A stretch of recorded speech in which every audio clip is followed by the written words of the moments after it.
bihis. Kanina pa din ako. Si Eric.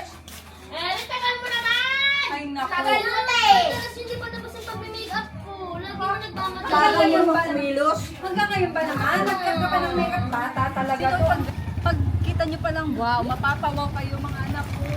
Charan! Oh my God, Mami! Is that our new house? Yeah! I love it! I love it, Mami! Pero, pwede na pumunta yung bukas. So, kasi po mainit. Nangingitim ang mga Junakis mo. I love it! I told you mga anak, sabi ko naman sa inyo, gagawin ko ang lahat para sa inyo.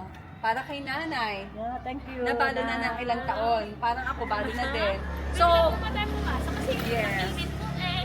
Ay, excited na ba kayo makita?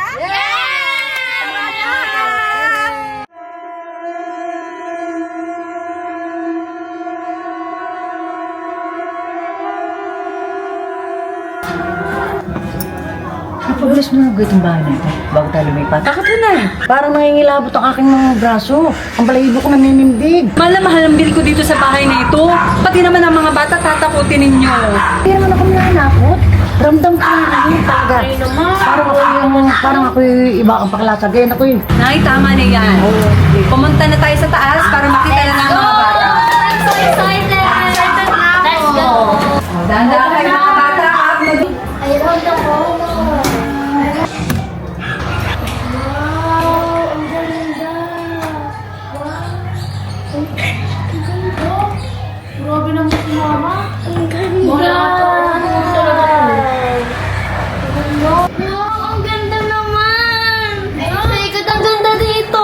Grabe! Mami, pwede ko kaya nalito yung boyfriend ko?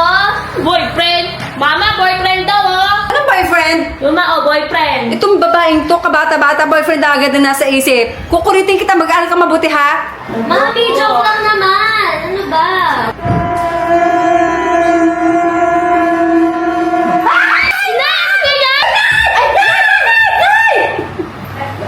Nay, nakakagulat naman kayo. Oh my God, what's that? Kaya, Nay! Kintesin mo na bahay, ano ga? Kayo naman, kumakasigaw naman, nakakatakot. Akala ko naman kung ano nangyari sa inyo. Nay, grabe naman to. Ay, naku. Ay, ito yung may-ari ng bahay.